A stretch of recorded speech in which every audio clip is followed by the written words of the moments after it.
This Family Life News podcast is made possible by the support of listeners like you. It's the Noon Report from Family Life, bringing a Christian worldview to what's happening in New York, Pennsylvania, across the country, and around the world. Weather with Kevin Williams, and faith-focused feature stories with the Family Life News team. Now, here's what's happening. Shock and awe in the Middle East. Good afternoon. Welcome to the broadcast. Operation Epic Fury continues unabated in Iran. We're less than 100 hours into this operation, and we've already struck nearly 2,000 targets with more than 2,000 munitions. CENTCOM Commander Brad Cooper says the U.S. and Israeli bombing campaign has decimated the Iranian regime. We are seeing Iran's ability to hit us and our partners is declining, while our combat power, on the other hand, is building. And my overall operational assessment is that we are ahead of our game plan. Colorado Democrat Jason Crow says there is no game plan on the part of the Trump administration when it comes to winning the peace. This administration has no plan for the day after, and they have no plan for what comes next. President Trump says it's up to the Iranian people as to what comes next and what kind of future they want to have. Brad Sadler with the Heritage Foundation. The next phase of this is going to be going after the muscle on the streets to provide an opening for the Iranian people to stand up and start organizing to take back their country. It's going to be messy for sure, but it's the Iranian people's opportunity. Defense Secretary Pete Hegseth at the Pentagon today admitted even he was amazed at how effective this campaign has been after just 4 days of fighting. Only the United States of America could lead this. Only us. But when you add the Israeli Defense Forces, a devastatingly capable force, the combination is sheer destruction for our radical Islamist Iranian adversaries. They are toast, and they know it. Due to the aerial onslaught, Iran today postponed the state funeral of the late Ayatollah who was killed Saturday in an Israeli missile strike. Iranian dissident Niaz Abdollarhain says she cried when the Ayatollah died. Not tears of sadness, but tears of joy. It was a dream of mine and many of my generations, the younger generations, for a long, long time to see his ending. Abdollarhain telling Spectrum News. Don't get me wrong, we are not celebrating war, we are celebrating the end of his era. Both the U.S. and Israel say this war will get worse before it gets better for Iran. France is sending its only aircraft carrier to the Gulf to prevent Tehran from strangling oil and gas supplies. President Trump may provide military escorts to oil tankers to get them through the Strait of Hormuz. NBC's Richard Engel continues our coverage from Tel Aviv. It's not World War III, but every day more parts of the world are at war. Iran is continuing its strategy of firing missiles and cheap explosive drones across the Middle East and beyond. Correspondent Christopher Cruz has more on the half-dozen Americans who've died so far in this war. The Pentagon says 4 of the 6 U.S. soldiers killed in the Iran war were reservists.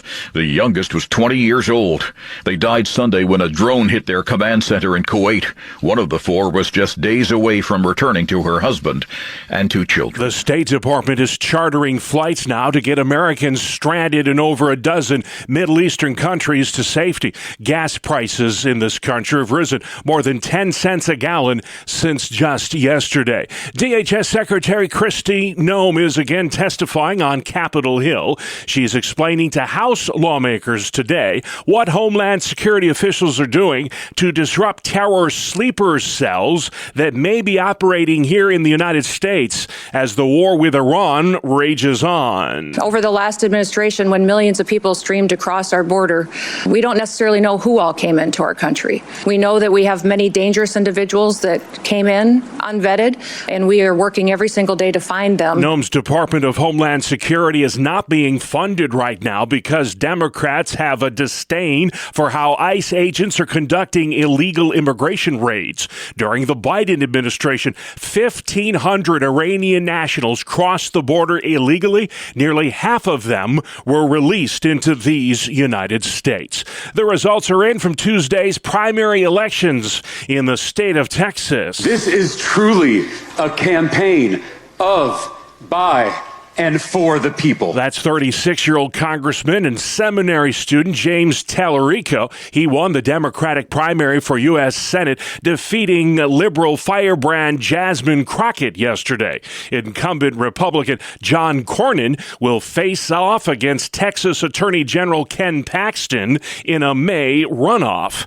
Political pundit Erin Maguire. With this runoff coming in May, you will see what is going to continue to be one of the most expensive primary in U.S. history. All eyes on Texas. Maguire says Cornyn spent about $100 million on his campaign, while Paxton spent $5 million. In a 6-3 decision, the U.S. Supreme Court has sided with parental rights. It's halted a California policy that allowed schools to secretly help children change their gender without their parents' knowledge or consent. This is a massive victory for parents across the nation, and I love that it's coming out of California. This ruling will reverberate across the United States. California parent Aaron Friday speaking to Fox News earlier today. The school districts have been taking this position that they know better than parents, and that is ending. That ends today. The school districts were extremely aggressive against parents. They were manipulating records so that kids' names would switch automatically back and forth when they were communicating with the parent versus the child. They were taking on the position that parents are presumed to be abusive. So if a child says, I don't want my parents to know, the school would say, okay, we're not going to let the parents know. So they were casting aside parents in a very crucial decision on how a child should be raised. She hopes the court's decision will lead to fewer children falling prey to transgender indoctrination. The World Baseball Classic swings into action today overseas. The first game of that international tournament is between Chinese Taipei and Australia in Tokyo. The U.S. begins its quest for the championship on Friday against Brazil. Team USA lost the World Baseball Classic to Japan in 2023. Still to come on the Noon Report, the downside of the upcoming time change. New York's new AI czar, and March means maple, and the taps are flowing. Good afternoon. I'm Kevin Williams with a clearing trend ahead and some warmer days coming. Forecast details are up in 10. All right, Kevin, we'll see you then. Let's check the stories making news where you live, all across New York and Pennsylvania. New York's annual spring burn ban takes effect in less than 2 weeks. From March 16th to May 14th, it will be illegal to burn brush due to the increased risk of wildfires. The New York Department of Environmental Conservation says the burning of brush is the single largest cause of springtime wildfires in the Empire State. Small backyard fires, cooking fires, and camping fires are still allowed while the burn ban is in place. Almost time to spring forward. Experts warn the time change this weekend could impact your health. In the first couple of weeks after daylight savings happened, there is an increase in heart attacks and even a 3% increase in strokes as well. That's UPMC sleep specialist Dr. Suketh Javachi. He tells ABC 27 car crashes will increase 6% on average immediately following the time change. The problem with daylight savings is we're just changing the time. Sun is in the same place. So it's a lot harder to wake up in the morning, a lot harder to get to sleep at night. Daylight saving time starts at 2 a.m. Sunday and will end Sunday, November 1st, when we'll all turn the clocks back again. The popular fundraising website GoFundMe is in the crosshairs of a lot of attorneys general. More than 24 states, including Pennsylvania and New York, are giving GoFundMe 2 weeks to prove that it is not plagiarizing donation web pages or taking tips from donors. GoFundMe must also disclose who donations were made to and how those contributions show up in internet search results. The AGs argue full transparency is necessary for online platforms that solicit donations. New York's new AI czar is speaking out about the pros and cons of artificial intelligence. Colin Ahern is the state's first ever Director of Security and Intelligence. The emergence of artificial intelligence systems and generative AI systems that has enormous potential benefits, but also significant risks. Ahern tells Spectrum News it is his goal to make New York a leader in responsible AI use. He wants to strengthen safeguards while promoting research. We're both managing risks, but also seizing opportunities. And that's why we think there's a lot of opportunities for really, really transformative economic development around the state. Ahern has decades of experience in security and intelligence, including service as a U.S. Army officer with 2 tours of duty in Afghanistan. Syracuse University has announced the 13th chancellor in the school's 155-year history. He's an Air Force veteran by the name of Michael Haney. I do love Syracuse University. I love this community. I love our people. And I am so proud and so ready to serve as your 13th Chancellor and President. Haney's taking over for Kent Syverud, who left SU to become president at the University of Michigan. Haney's been employed at the Cuse for the past 2 decades. He's been in a leadership post there the past 10 years. March is maple season, don't you know? And the trees are tapped and ready to go. In New York and Pennsylvania, experts say the cold winter we all endured was actually good for maple making. It tends to lend a sweeter tap. New York ranks 2nd in the nation when it comes to maple syrup production. Pennsylvania is 6th. It's March 4th, and that means it's a perfect day to strike up the band. Family Life's Brian Query.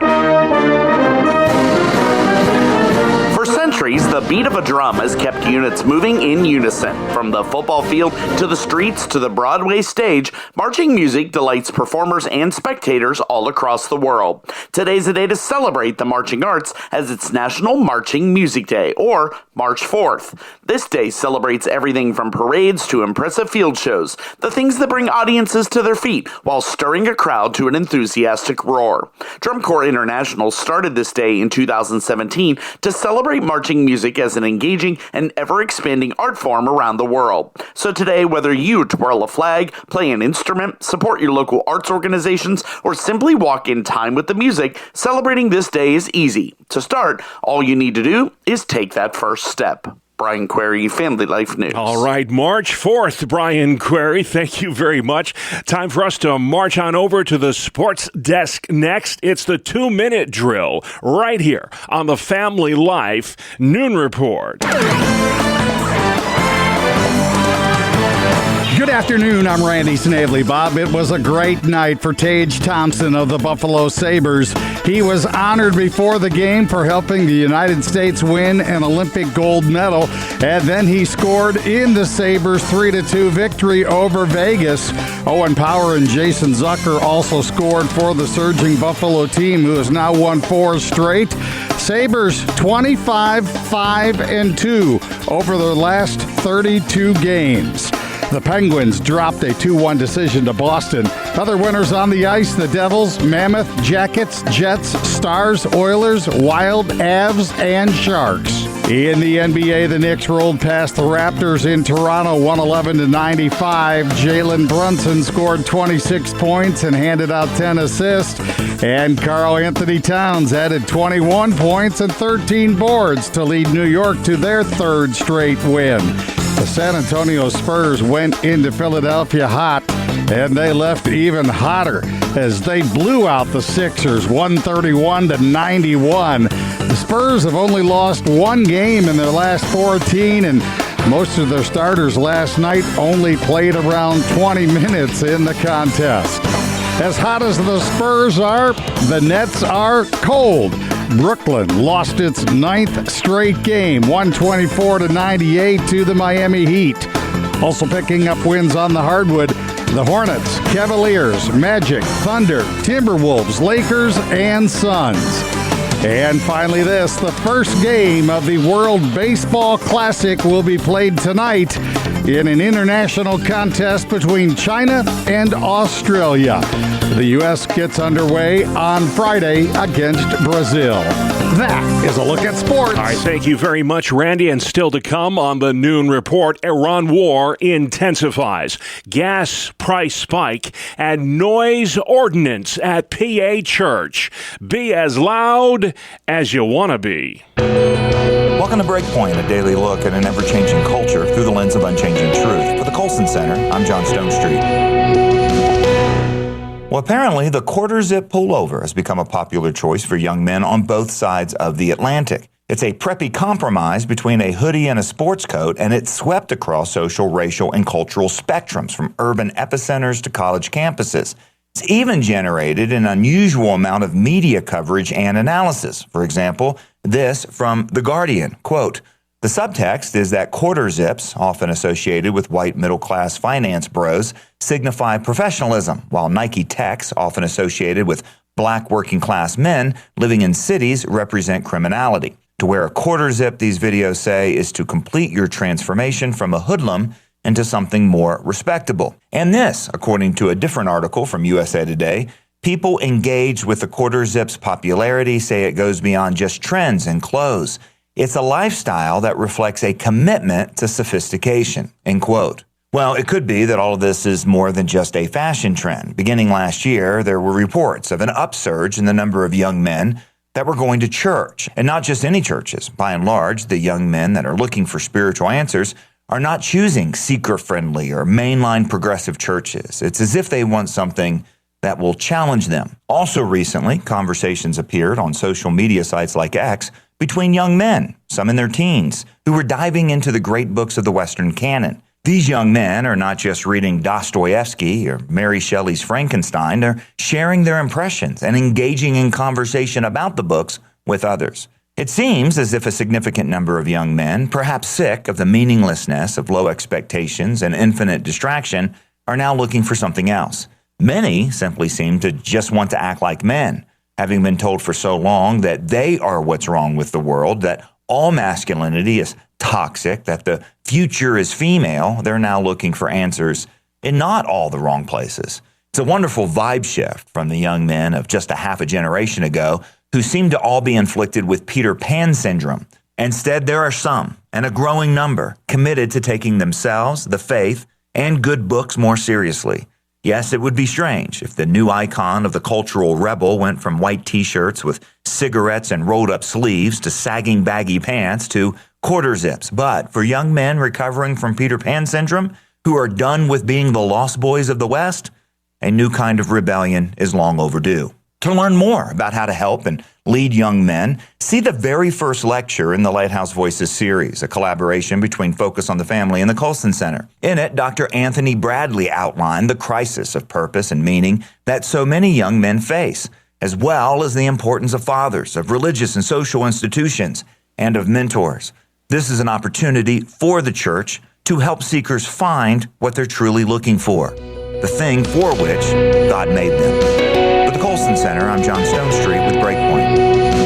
Thank you, John. Outside we go, Kevin Williams. Here is your family life forecast for this afternoon. Cloud covered, giving way to some sun and other part of the area. High temps mid-40s to the mid-50s. And tonight, partly cloudy early, clouding up, rain late in Pennsylvania, low temps 30s. Tomorrow, cloudy, rain will spread across New York State later in the day and at night. That rain could freeze tomorrow night near Lake Ontario. High temps tomorrow will range from the mid-30s near Lake Ontario to near 60 in western Pennsylvania. A bit of leftover rain or a few showers Friday morning with high temperatures in the 50s and lower 60s. All right, spring fever alert. Here it comes. Thank you, Kevin. This is the Noon Report. I'm your host, Bob Price. Lots to get to. Wednesday, the 4th of March. Iran today postponed a state funeral for the late Ayatollah due to the incessant U.S. and Israeli missile strikes, which continue to rain down on targets in Tehran and elsewhere. The supreme ruler was killed in a missile strike Saturday. His 56-year-old son's been named as heir apparent. President Trump weighing in on the transition of power. The worst case would be we do this and then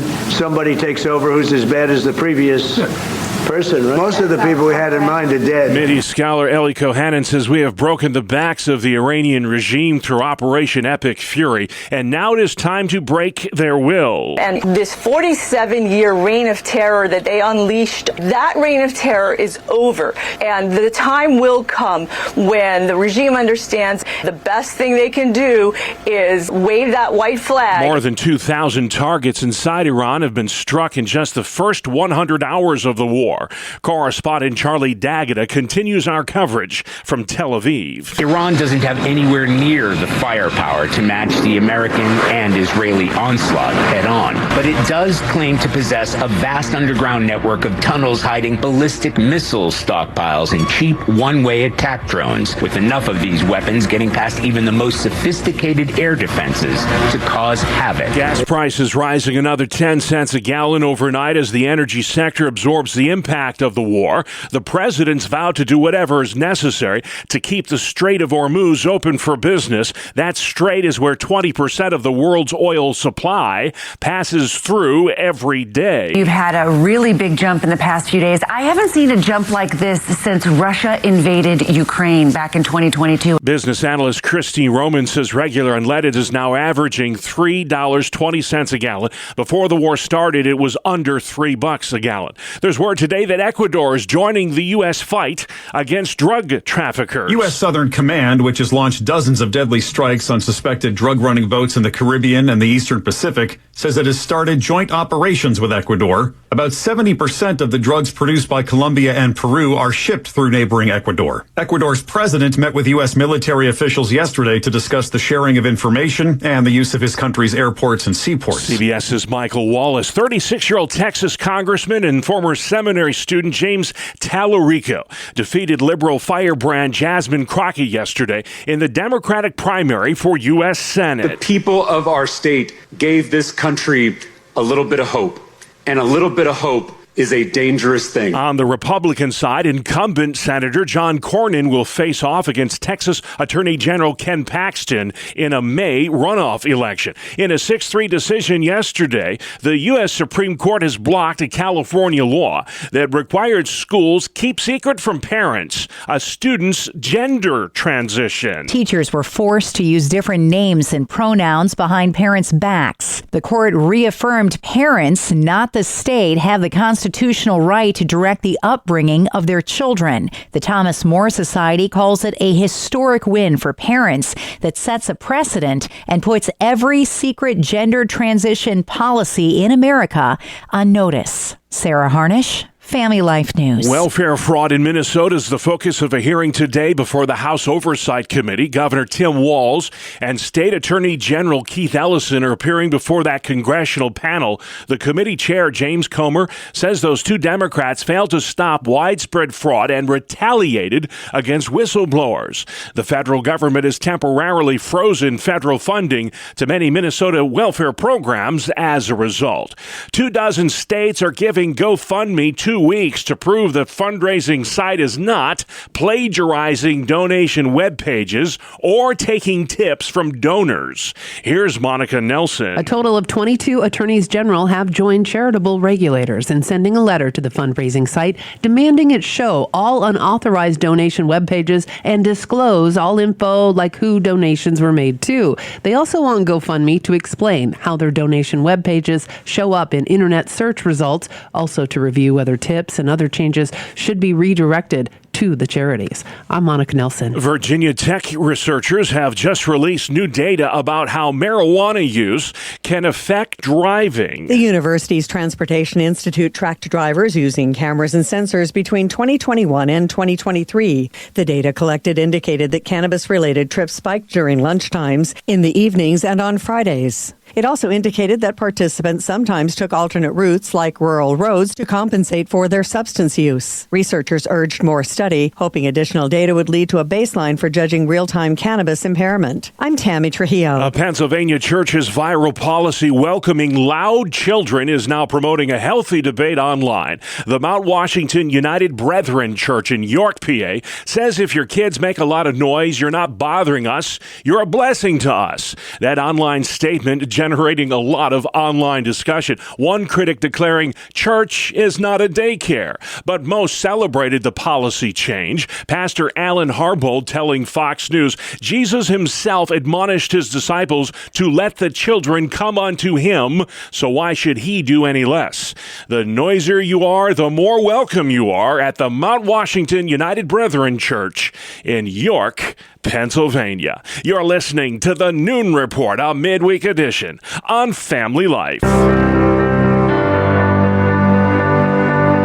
How to talk about war. Welcome back to another edition of Real Answers, a regular Wednesday feature during the Family Life Noon Report, where we discuss the issues that matter to families with licensed mental health counselor Christopher Anderson. Welcome back, Chris. Great to be back, Mark. Always good to have you back in the saddle here. It's the unavoidable topic this week, so it seemed good to not ignore the proverbial elephant in the room and talking about war in the Middle East and how to avoid wars of words when we're talking about it. Such a hot button topic, and we all know that. Every time something like this occurs, the fireworks can take place in our own families and amongst our friends. Let's try to be sensitive on how we do this, and sometimes it just means just avoiding the topic altogether with adults. But if the kids are going to ask about it, I think we need to really be clear on how to handle that. Yeah, for sure. With any complicated topic like this, there are levels of nuance to how you talk to your kids about it. It's certainly not one size fits all. It depends on age, and I guess really their maturity level and what they can and can't handle, what's good and worth talking about. Absolutely, and I think one of the things to keep an eye on, and this just seems to become more and more of a recommendation for literally every topic, and that is watch how much screen time your children have, both on whatever kind of devices they might have access to and television and the news, because obviously we know that the news glamorizes the details a lot of times. So just monitor what you're watching as an adult. Be careful of what children are around depending on their age and how much they're exposed to. That's really the first rule of thumb right there. Second rule of thumb, particularly with where this conflict is breaking out, try to bring it into a biblical context. Talk about the parallels in the Bible and how what we're seeing today, there might be some biblical parallels that need to be discussed. And then that way you can relate it to faith. By and large, what you also want to do for smaller children or children that might be showing signs of fear or anxiety is just to make sure that that's not getting too extreme. Allay their fears by giving them comfort, letting them know that you are there and that they can ask you questions at any point, but also pray with your kids. Take the time to pray and thank the Lord for giving us the ability to offer protection and offer the comfort that the kids really need. So really just assuring them that you are there as their parent is a really important thing to do. You bring up the point of screen time, for our kids, but it really underscores as adults too. You can get so easily, I work in news, so I can't help it. Unfortunately, I wish I could tune it out to some degree, but for folks who have more of a choice, you really have to watch because it can just wrap you up so much and check your blood pressure after watching a half hour's worth, and wow, what an impact. Exactly, Mark, and if you've noticed, and I'm sure you have being in the media, you notice that this is becoming a more and more important topic. More studies are being done, and we're seeing the impacts of excessive screen time. We need to be aware of in more of our daily lives, and particularly understanding, this is another topic that we've already addressed recently, and that is AI, artificial intelligence, and how this is impacting what we're seeing in the news and on screens. So adults, you need to monitor the amount of time you're spending time on screens. Turn off those notifications. I mean, there's settings where you can have notifications on for just certain things. For example, I just have my notifications set for personal text messages. That way, you're not being dinged or whatever sound you have your phone set to every time there's something that somebody else believes that you need to be interrupted to see. Yeah, you're suddenly Pavlov's dog, I do the same thing. I'll get a ding for a personal text, but that is about it. All the other ones, I shut them down. You're listening to Real Answers. I'm Mark Webster, along with licensed mental health counselor Christopher Anderson. We're talking about the art of talking about war, if you will, or when to avoid it. You touched on a really important topic I want to circle back to, which is bringing this down to a biblical level, because any huge calamity, world event, you can always circle it back to something biblical, and it can give you comfort and understanding. bonding that a lot of the world is lacking. Absolutely, and that could be comforting for your children in addition to educational too. Show them on the globe where this is all taking place, and obviously where we're located here in the Western Hemisphere, that there's a lot of distance there, and that will help to comfort your children also. But we want to also make sure that we are letting our kids know that as parents and as guardians, that we're doing everything we can to make sure they're safe. And then, of course, when it's a good time, when you've addressed it a little bit, don't hesitate to change the topic when you need to, especially for the little kids. It's a little harder to change the topic with older children, but that's okay. They're able to process this information and they're able to think about it more effectively than, the littles. And then watch out for signs of anxiety and stress in your children. If they start acting a little differently or they're, let's say, a little more tearful than normal, don't hesitate to get right down to their level, ask them what's going on, and ask them, what can I do to help you out, and see what they say. Invite them into the discussion. And then, of course, don't hesitate to reach out to a professional or your school's counselors that are there for your children. Let them know if maybe your kids are having a harder time, or even talk to your children's teachers, let them know too, so they can kind of keep an eye on things. And these are just all really good recommendations, not only for the particular issue at hand, which is the war in the Middle East, but also any kind of difficult situation that might break out that your children may potentially be exposed to. Excellent, Chris. You've been listening to Real Answers, a Wednesday feature of the Family Life Noon Report, where we discuss the issues important to families with licensed mental health counselor Christopher Anderson. Thanks as always, Chris. Always a pleasure, Mark. Great topic today, guys. Thank you very much. You can download all our Real Answers podcasts online anytime at Apple Podcasts, Spotify, YouTube, and FamilyLife.org. Good afternoon. Here is your Family Life regional weather forecast. A quiet afternoon is ahead as high pressure builds into the region, causing clouds to break for some sun. Our next weather maker is a disturbance in the west. It's going to bring rain to the area. Later tomorrow night, that rain could freeze in some areas, by the way, near Lake Ontario. And after that, warmer days and temperatures soaring this weekend, in some cases into the 60s. For this afternoon, cloud cover giving way to some sun in a good part of the area. The clouds will be most stubborn in parts of western and central Pennsylvania. High temps mid-40s to the mid-50s. And tonight, partly cloudy early, clouding up, rain late in Pennsylvania, low temps 30s. Tomorrow, cloudy, rain will spread across New York State later in the day and at night. That rain could freeze tomorrow night near Lake Ontario. High temps tomorrow will range from mid-30s near Lake Ontario to near 60 in western Pennsylvania. A bit of leftover rain or a few showers Friday morning with high temperatures in the 50s and lower 60s. All right, we'll be in shorts and T-shirts by the end of the week. Thank you, Kevin. Finally at noon, we celebrate cake, but not just any cake. It's pound cake.